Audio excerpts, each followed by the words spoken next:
Bonsoir à toutes et à tous, heureux de vous retrouver pour la tranche info en direct sur votre antenne Canal 10 Télévision avec au programme de cette soirée Info 10, le journal local et régional qui sera suivi du Focus. On parlera du spectacle, enfin de la pièce de théâtre Divorce à domicile 2. Ce sera après la coupure pub, même pour l'instant, place au JT.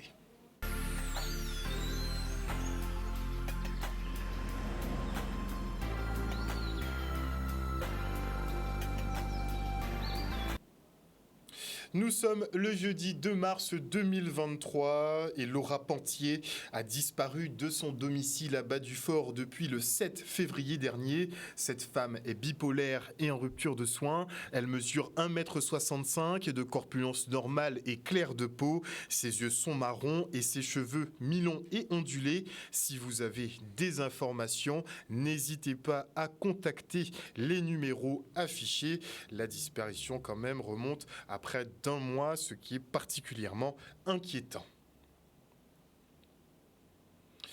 Et les températures sont très fraîches en ce moment, vous avez sans doute le remarqué, et une année pas exceptionnelle mais particulière avec l'orientation des vents selon Météo France, avec qui on fait un point tout de suite. Alors les températures sont assez basses, mais on va dire de saison, puisque on est en saison de carême, donc on a des températures minimales qui fluctuent. Si on regarde sur les 30 dernières années, par exemple, effectivement, cette période-là, si on regarde le mois de février 2023, il fait partie des 6 années, on va dire, sur les 30 ans, là, les plus fraîches, on va dire, avec une anomalie de 0,6 degrés, on va dire, sur les températures minimales. Voilà. Mais globalement, c'est aussi bien la température minimale que la température maximale qui est un peu en dessous de la normale climatologique. Mais ça n'a rien d'exceptionnel.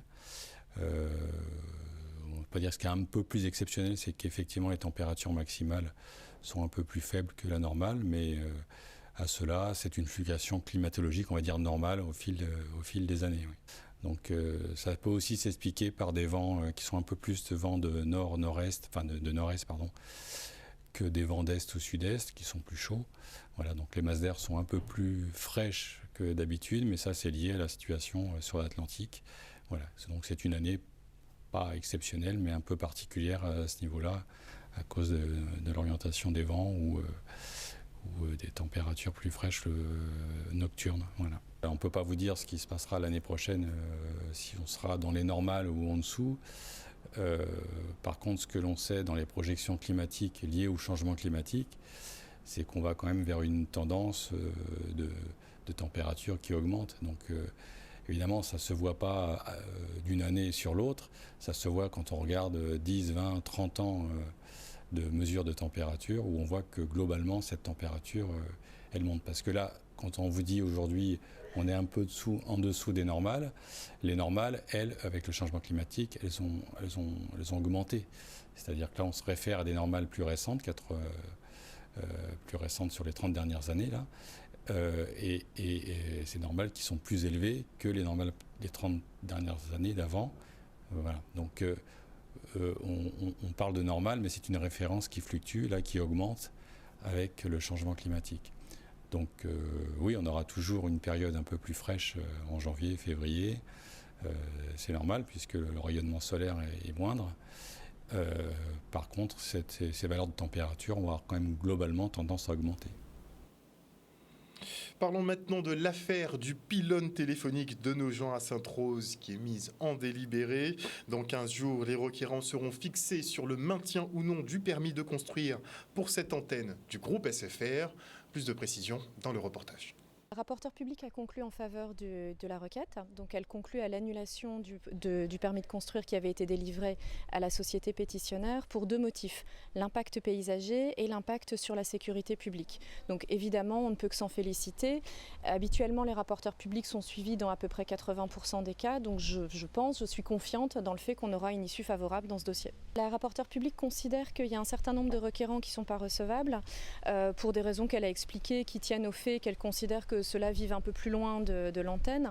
Ça n'a pas d'incidence en termes de procédure, puisque devant les juridictions administratives, il suffit qu'un des requérants soit recevable pour que le tribunal se prononce sur le fond. Surtout dans ma plaidoirie, j'ai pu donner un certain nombre d'éléments factuels qui tiennent aux pièces du dossier. J'ai vu que les magistrats avaient noté, donc peut-être que sur ce point-là, l'appréciation du tribunal sera un petit peu différente de celle du rapporteur public. La décision doit être annoncée sous 15 jours, donc concrètement, il y aura le délibéré qui sera rendu, il y aura possibilité de le consulter en venant au tribunal, et nous, on en aura notification vraisemblablement dans les jours qui suivront. Les organisations syndicales de Guadeloupe se préparent à la mobilisation générale pour le 7 mars prochain. Au santé chlordécone, mauvaises conditions de travail font partie des principales revendications. Le reste en images. Il faut savoir que Sud-PTT a joint à toutes ces organisations syndicales là qui ont appelé à mobilisation le 7 mars. Parce que nous connaissons la situation à pays là, nous savons que nous avons des problèmes à de l'eau, nous savons que nous avons des problèmes à chlordécone, nous connaissons aussi des problèmes à la santé, ou qu'on nous-mêmes on dit dans la poste là, c'est le démantèlement du service public. Et nous avons assisté depuis quelques années à des suppressions de postes. On dit dans la poste là, c'est des bureaux de poste carrément même qui ont fermé. Et nous ne pouvons pas rester sans dire rien. Les derniers temps, nous voyons, c'est Kolila qui a augmenté, le tarif à Kolila qui a augmenté, la population même qui a hélé en ça, parce que le coût à Kolila trop cher. Et c'est pour toutes ces revendications-là, ça. Alors que le pouvoir d'achat nous a baissé, Kolila a augmenté.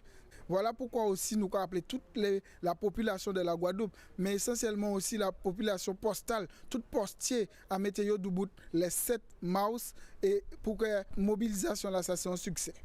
Avec l'ensemble des organisations syndicales de Guadeloupe, la FSU appelle tout simplement à mettre la Guadeloupe à l'arrêt le 7 mars. Le 7 mars, il faut que tous les établissements scolaires soient fermés.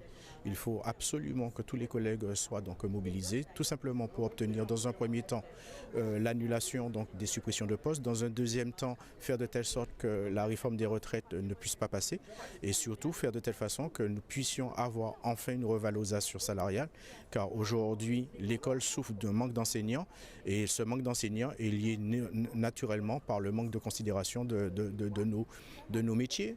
Il faut absolument donc en Guadeloupe, nous puissions donc avoir des moyens pour prendre en charge la difficulté scolaire. Il faut faire de telle façon que nous puissions continuer à travailler dans de bonnes conditions. Il est hors de question que nous nous retrouvions devant nos élèves à 65, 66, 67 ans. Donc le 7 février, nous avons songé nous faire une première mobilisation qui était réussie d'avoir tenu en lot monde dans la rue là, toutes les organisations syndicales, mais aussi PEP Guadeloupe qui vivent de plus en plus en misère, puisque nous avons bien vrai que Villa est très difficile en Guadeloupe, les conditions de vie et de travail sont très difficiles. Donc nous n'avons seul but à faire, c'est mobiliser nous. Si vous voulez nous pas mobiliser, de toutes les manières, les buts peuvent améliorer. Alors nous demandons aussi tout le peuple là en meeting au soir là. Parce que le meeting là est important, le meeting là qui permet de faire comprendre véritablement ça les travailleurs qui vivent dans ce secteur.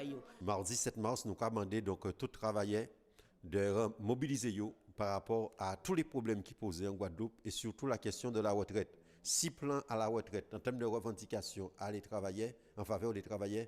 Ça qui est important, c'est qu'avec la France, elle va donc travailler Martinique, Guyane, Réunion, Saint-Pierre-et-Miquelon, et Mayotte, nous paie donc fait gouvernement l'acquilé.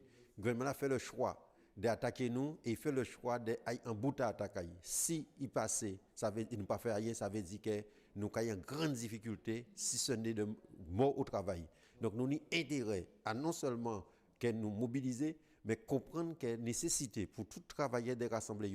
Ces questions-là, ça, en même temps qu'il les travailleurs à des autres pays ont été énoncés, mais aussi sur les revendications et des problèmes qui ont daté en pays là ça. Un reportage signé Michel Depape. Parlons maintenant de l'association Allez et Vigny qui présente son livre Madras du retour au pays. Ce rapport permet d'être fixé une bonne fois pour toutes sur les raisons de l'exode de nos jeunes vers l'étranger. Regardez.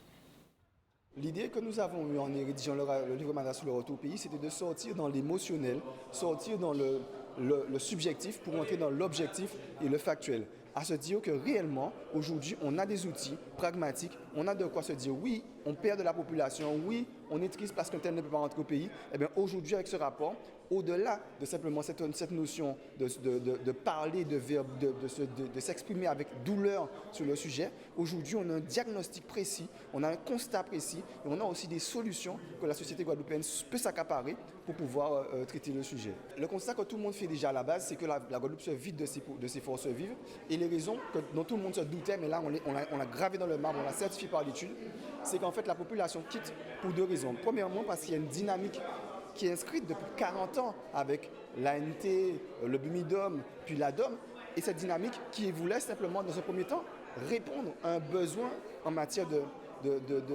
personnes, c'est-à-dire qu'on cherchait de la main-d'œuvre en France hexagonale et on venait la prendre en Guadeloupe parce qu'il y avait beaucoup de chômage. Aujourd'hui, cette dynamique, eh bien, elle a créé un décalage et a provoqué finalement une diminution de la population. Un sentiment de fierté, un sentiment, on va dire, de responsabilité. On va dire, voilà des jeunes qui ont produit un rapport qui est, on va dire, serein, pragmatique et réaliste. Et ils l'ont fait avec un militantisme qu'il faut saluer et avec un enthousiasme aussi. Et cela vient conforter ceux et celles qui ont déjà porté une réflexion là-dessus. C'est le cadre d'association des maires. Et c'est aussi, disons, les maires de Guadeloupe aussi, tout spécialement, qui parfois sont en but à des difficultés de recrutement. L'idée, c'est que nous avons 82 propositions, mais parmi lesquelles 3 propositions forces. La première, c'est la création d'un véritable service public du retour au pays. GIP ou bien piloté par une agence, que sais-je, mais l'idée, c'est qu'en fait, il y a un guichet unique pour l'emploi, pour le logement, pour l'aide au retour pour les familles, pour la création d'entreprises, pour la remobilisation professionnelle. Peu importe qu'il y ait une porte d'entrée qui soit coordonnée par plusieurs collectivités, peu importe, on veut ça. La deuxième chose qu'on veut également et qu'on pense qui est nécessaire, et ce n'est pas nous qui le voulons, Association Livini, c'est l'ensemble des acteurs qui ont contribué et qui ont participé à la rédaction de ce rapport, c'est la mise en œuvre finalement d'un dispositif qui empêche les départs contrariés. Aujourd'hui, on ne peut pas faire que des enfants partent parce qu'ils n'ont pas le choix. Aujourd'hui, l'orientation doit être en cohérence avec la formation et les besoins. Et ça vient sur le troisième point, la nécessité qu'il y ait une GPEC territoriale, gestion des compétences territoriales. Qu'est-ce que c'est ? Ça veut dire que quand les entreprises, par rapport aux schémas régionaux, développement, par exemple, on parle de l'eau, l'assainissement, tout ça, on parle d'1 milliard, 2 milliards de travaux. Et bien ça veut dire qu'il faudra bien les faire un jour, ces travaux-là. Donc on aura besoin de cette main-d'œuvre. Et bien l'idée, c'est de faire en sorte que nous formions des jeunes en lien avec les besoins du territoire pour qu'une fois qu'ils sont formés, eh bien, ils trouvent un travail où ils puissent créer une entreprise sur le territoire parce qu'ils répondent réellement aux besoins du territoire. Et maintenant, je reçois Madame Patricia Bailey, directrice, je l'ai peut-être prononcé en anglais. Oui, en français, c'est Bailey. Bailey, oui, parce que... Effectivement, on n'est pas aux States. Voilà. Madame Patricia Bailey, directrice administrative du Centre Formaction. Bonsoir à vous. Bonsoir. Alors, vous organisez une journée porte ouverte sur les formations sociales et les débouchés. Ça se passera ce samedi 4 mars à Petit-Pérou, aux Abîmes. Est-ce que les métiers du social ont vraiment le vent en poupe ? Alors, je ne vais pas répondre oui ou pas non. Je rappelle que le secteur social, les métiers du social, être travailleur social, c'est accompagner l'individu du berceau à malheureusement la tombe. Le tombeau. Voilà. Et partant de ce principe, il y a un autre principe en accompagnement social, c'est que nous accompagnons les individus pour permettre à ce qu'ils aient accès à leurs droits fondamentaux et qu'ils accèdent à une autonomie.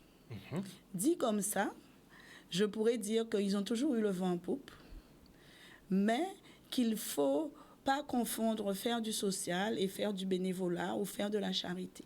Donc, ce sont vraiment des métiers qui sont attachés à une déontologie, à une éthique, et qui convient, au-delà d'avoir la fibre empathique, la fibre altruiste, être formé, être outillé. Parce que faire du social, parfois, malgré nous, si on n'est pas bien formé, on peut faire plus de mal que de bien. Vous allez parler d'altruisme. En 2023, ça existe encore ? Il y a des gens qui sont altruistes, malgré tout ce qu'on veut nous faire croire. Il y a des gens qui ont des valeurs, malgré tout ce qu'on veut nous faire croire. Et il y a des gens qui pourront trouver une vocation dans le secteur social à travers des formations et puis aller chercher des débouchés en Guadeloupe, ça existe beaucoup plus qu'on ne le pense. Quelles formations sont proposées concrètement? Par exemple, nous avons des formations, nous proposons qui correspondent du CAP BEP jusqu'au bac plus 4. On a un diplôme d'état d'accompagnement éducatif et social. C'est en fait un diplôme que l'État, après avoir réformé, a un peu fusionné plusieurs diplômes du type AMP, aide médico-sociale, ce type de diplôme, le diplôme de... Vous savez, les personnes qui accompagnent les personnes âgées à leur domicile, assistantes de vie sociale et tout ça. Donc, c'est ce diplôme-là. Il est de Donc, ils ont tout regroupé, maintenant voilà, ça représente et maintenant, un seul. ça s'appelle diplôme d'état d'accompagnant éducatif et social. C'est un diplôme en accès sans prérequis qui vous donne un niveau de sortie CAP BEP. Nous avons aussi le diplôme d'état de technicien d'intervention sociale et familiale. Donc, ce diplôme-là aussi correspond à des aidants de terrain qui accompagnent les familles dans des problématiques, comme je disais, sociales, accompagnement à l'éducation, accompagnement à des détresses sociales parfois. Ces personnes-là peuvent être embauchées par des associations, des structures qui font de l'aide familiale, etc. J'en cite une grande parce qu'elle a pignon sur rue. Ça peut être un débouché, par exemple, des structures comme... j'oublie le nom. Qui a affilié au département, MDPH non, pas à la MDPH, l'UDAF. l'UDAF. Voilà, je cherchais le nom. L'UDAF, ou peut-être comme sur la région pointoise, Saint-Vincent-de-Paul, ce genre de structure. Mais pas que. Parce qu'on peut très bien faire sa formation et puis créer une structure pour répondre. Il y a un besoin social d'accompagnement puisqu'on est quand même dans une période où l'administration s'est dématérialisée. Et il faut savoir que les gens qui sont en détresse sociale, ce sont des gens parfois qui ont beaucoup de dignité. Donc, ils ne vont pas venir toquer à la porte. « Monsieur Luce, j'ai tel problème, tu peux m'aider. » Mais si on est attaché au territoire, on connaît le besoin du territoire, on peut porter une réponse en fonction de ces formations. Parce que la machine, c'est bien, mais il faut quand même garder le contact humain. Voilà. Parce que vous avez des gens au jour d'aujourd'hui, tout se fait par la voie dématérialisée. Si la personne, elle ne sait pas y aller, eh bien, elle perd ses doigts. Elle est isolée, voilà. Concrètement. C'est vrai que la première porte, c'est les CCAS dans les communes, mais même là aussi, il faut des gens bien formés pour faire un bon accueil de qualité et humain. Donc, ça, ce sont des formations que nous appelons dans notre langage infra-bac. Ça veut dire qu'ils peuvent... ils ouvrent l'accès, même si on n'a pas le bac, et qui vous donnent un niveau de sortie CAP, BEP ou bac. Très bien. Nous avons aussi des formations, des diplômes d'État, d'assistants de services sociaux, d'éducateurs spécialisés, éducateurs de jeunes enfants, qui nous donnent des niveaux 6, c'est-à-dire bac plus 3. Nous avons aussi le certificat d'aptitude aux fonctions d'encadrement et de responsabilité d'unité d'intervention sociale. Alors, c'est un grand mot. En sigle, ça fait CAFIUS. CAFIUS. Voilà. Et c'est un diplôme qui vous permet, une certification professionnelle qui vous permet d'être cadre intermédiaire dans tous les établissements médico-sociaux. D'accord. Donc, cadre intermédiaire, quand même, voilà. Bon niveau. Voilà. Il y a aussi de niveau 6, c'est-à-dire bac plus 3, le diplôme d'état de conseiller en économie sociale et familiale. Et là, il faut être titulaire d'un BTS, ESF. Et puis, le CAFIUS, mais avec un accès, je dirais, professionnel. C'est-à-dire, vous êtes un professionnel qui est rentré dans le secteur médico-social il y a un certain nombre d'années. Vous avez fait une promotion interne et que vous avez besoin de certifier, de légitimer votre parcours. Et donc là, vous pouvez être accepté. Voilà.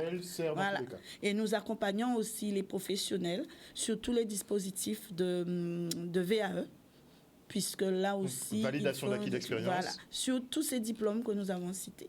Très bien. Et je dirais que nous sommes, comme ce sont des diplômes d'État, en fait, nous avons des agréments, des accréditations, et nous avons des financements publics qui permettent aux personnes d'accéder à moindre coût.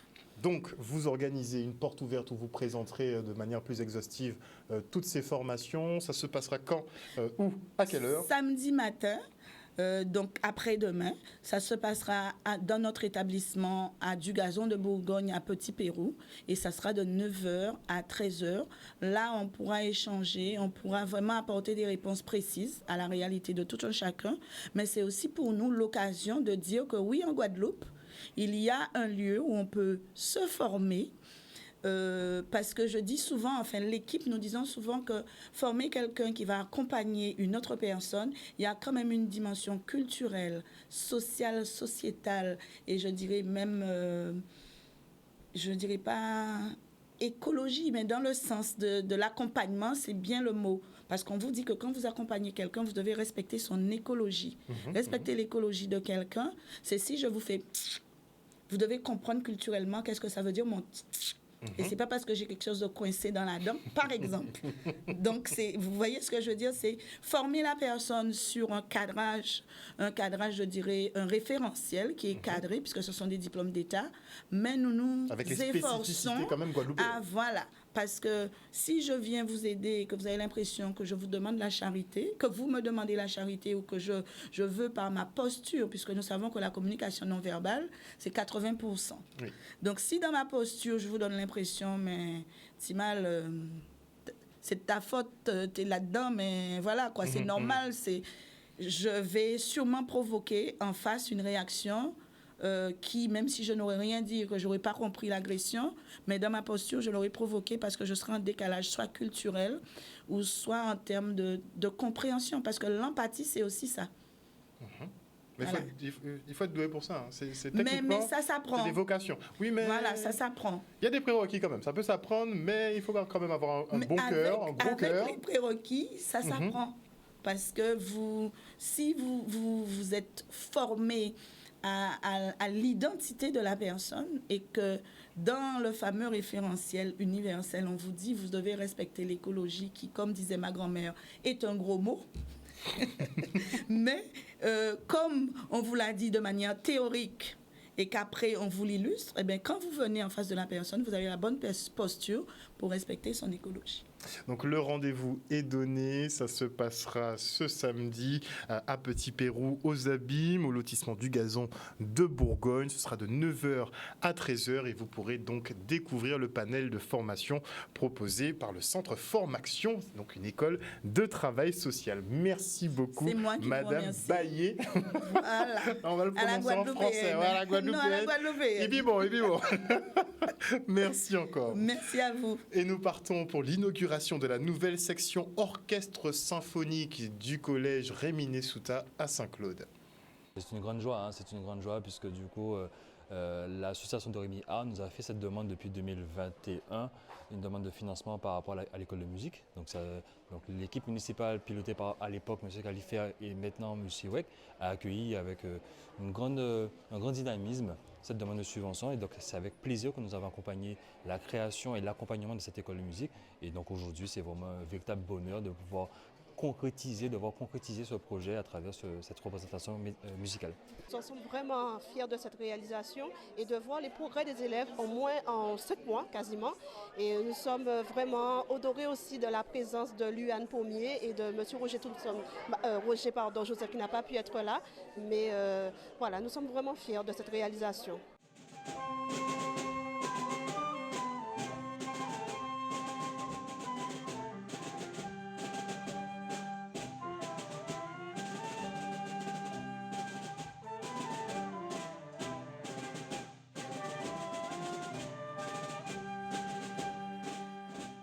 Le Sud Basse-Terre était connu pour cela. C'est vrai que cette manifestation a débuté avec un petit clin d'œil à un grand concert qui avait eu lieu en 1999, les 40 tambours à Basse-Terre, avec le chef d'orchestre Thierry Parise.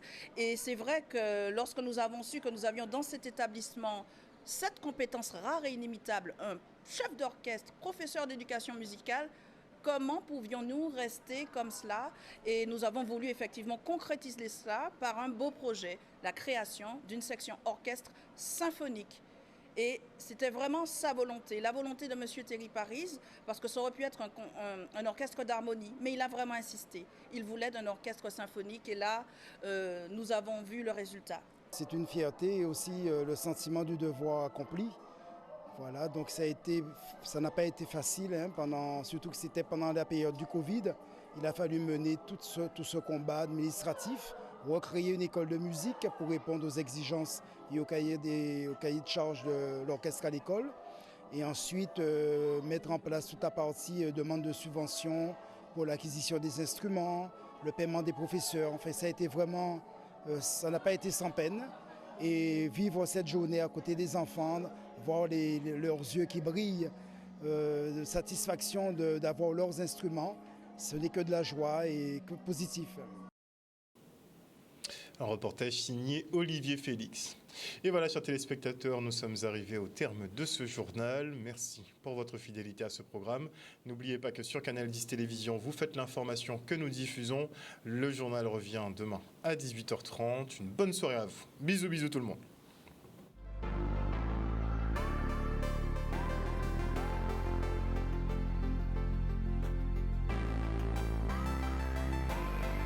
À venir dans la tranche info, le focus, ce sera tout de suite après la coupure pub. Et avant cela, je dis bonsoir à Maya Guadagayal, à Sonny Soso Lolia, bonsoir à Ghislaine Khalif, à Dimitri Gobardin, à Patricia de Normandie, et qui nous dit ici il fait moins 1 degré. Ah ben oui, hein, le réchauffement climatique, c'est la faute du réchauffement climatique. Bonsoir à Yvonne Dacour, bonsoir à Marilou, bonsoir à Teddy Loyal, bonsoir à Claudette Hérin, à Perle de Carukira, à Mathilde G, bonsoir à Tinatan Joe, bonsoir et bisous à Maggie Delaney. J'espère que tu vas bien te remettre, Maggie, et il faut vite venir te ressourcer ici en Guadeloupe, comme tu m'as dit. Bisous, bisous. Bonsoir à Joël Bazid, à Jeff Dantana, bonsoir à Maryse Lacrosil, à Jacqueline Arendel, bonsoir à Lydia Luce, toujours présente, bonsoir au général Franck Abar, à Kitoun Cyprien, bonsoir à tous ceux qui nous suivent sur l'antenne. Désolé, je ne peux pas faire trop long ce soir. On se retrouve après la pub.